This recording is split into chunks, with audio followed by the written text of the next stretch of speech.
ఆంధ్రదేశంలో ప్రతి వారి పేరుకి ఇంచుమించు వెంకట కలపకుండా ఉండరు. ప్రతి చోట కార్యాలయంలో ఉన్న పేరులో వెంకట ఉండదేమో కానీ ప్రతి వారి పేరులోనూ వెంకట ఉండదు. చాలా మంది నన్ను చాగంటి కోటేశ్వరరావు అంటారు. చాలా మందికి తెలియదు నా పేరు చాగంటి రాజావీర వెంకట బసవ కోటేశ్వరరావు అని. వెంకట ఉంది నా పేరులో. కాబట్టి వెంకట లేకపోవడం ఉండదు. ప్రతి వారి పేరులో వెంకట ఉంటుంది 199 మంది పేర్లలో. అంటే తల్లిదండ్రులు అంత భక్తితో ఆ బిడ్డని స్వామి ఇచ్చాడు అని వెంకట శబ్దాన్ని కలుపుకున్నారు.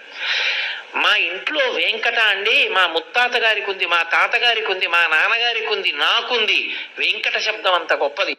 నారాయణ నీ నామమే గతీక, నారాయణ నీ నామమే గతీక, కోరికలు మాకు కొనసా